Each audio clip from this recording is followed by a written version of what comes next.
మీరు ప్రశాంత్ రెడ్డి మేడంని మేము మరి వేడుకుంటున్నాం. ఒక్కసారి మా పేదవాళ్ళ కడుపులు కొట్టి ఇదవకుండా గెలిచిందే కానీ ఒక్కసారి మేడం ఒక్కసారి మా పేదరికం ఏంది, మేము కూలి చేసుకొని తినేవాళ్ళు, మేము ఉద్యోగం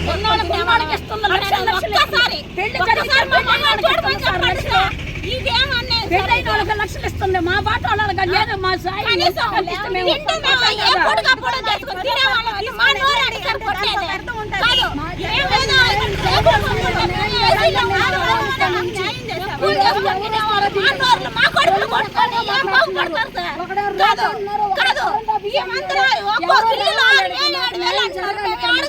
కడుపు తినేవా, బాడుగులు కట్టుకున్నాం, కట్టాలా, మేము తినాలా, పోషించుకోవాలా, పిల్లకాయలు ఫీజులు ఏమి వాళ్ళకి మంచి వాళ్ళకి చెడ్డ బాడుగులు కట్టుకున్నాము. ఇల్లు కట్టిమని కూడా అడిగాం సార్, ఇల్లు కూడా కట్టిమని చెప్పారు. ఇల్లు కూడా కట్టిమని అడిగాం సార్, ఇల్లు మాట్లాడుతున్నాడు. ఇదేనా ఈ ప్రభుత్వం? ఏంటంటే చెప్పింది ఆడవాళ్ళకి నేను అండగా నిలబడతాను.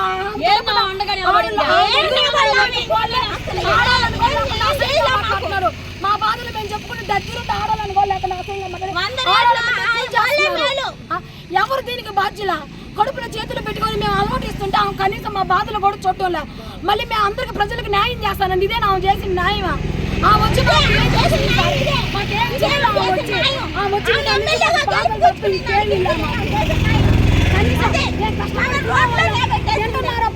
ఇల్లు కూర్చేసారు. ఎవరికైనా జరిగిందా? చూసిందా? ఉదయం 9 గంటల నుంచి పొక్కలేరు పంపించి ఇక్కడ ఇంత చేశారు. ఎవరికైనా ప్రాణం పోయి ఉంటే ఇక్కడ ఆమె తెచ్చిగలగద్దా? సింపుల్ గా కుక్కలేరు పంపించేసింది. దోశ మేము ఇక్కడే ఉన్నాం. మేము మాకెవరికైనా జరుగుంటే మా ప్రాణాలు తిరిగి తెచ్చిస్తుంది ఆమె. ఓట్ల కోసం ఇల్లు అడిగి ఓట్లు అపార్ట్మెంట్లు మా ఇల్లు కూల్చి మా శవాల మీద కన్నా కట్టి కూడా ఇవ్వకుండా ఇల్లు నిలవను కూల్చేసేసారు. మేమందరం ఇళ్లలోనే ఉన్నాం పిల్లల్ని పెట్టుకొని. హఠాత్తుగా వచ్చి ఇల్లు కోల్దోసేసారు. మాకు మా పిల్లలకి ఏమైనా ఏంటో ఏంది సార్? మేడం ఇక్కడ మేము గెలిపించుకొని ఉంటే కనీసం మేము ఇక్కడ ఇంత కష్టపడుతుంటే ఉదయం నుంచి కనీసం మేడం ఒక్కసారి కూడా వచ్చి ఇక్కడ ఏం జరుగుతుందని కూడా చూడలేదు. ఆడవాళ్ళకి నేను ఉంటాను అండగా నిలబడి ఏ కష్టం వచ్చినా నేను చేస్తానని మేడం మాట్లాడారు ఆ రోజు.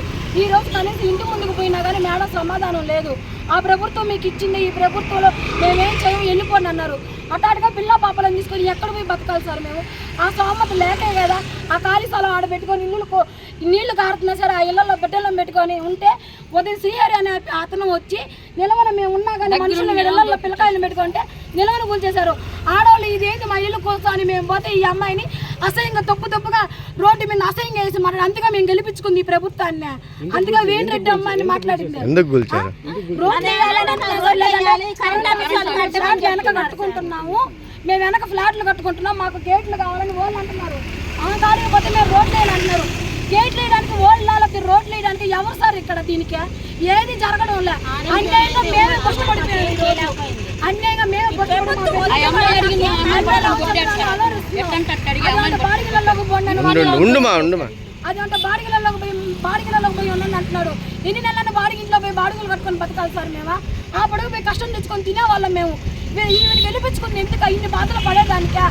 మేము ఇన్ని కష్టాలు పడుతున్నా కనీసం ఆమె వచ్చి ఇక్కడ ఏం జరుగుతుంది, ఇక్కడ జరిగింది, ఎవరికైనా ప్రాణ భయం జరుగుంటే అప్పుడు కూడా అంతే నామే మాకింటేనా మాకు న్యాయం కావాలి సార్.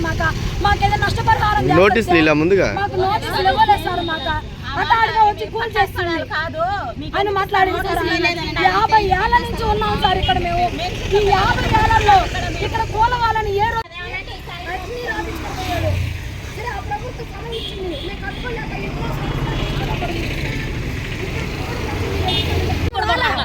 ఉద్యోగం వస్తున్నాం.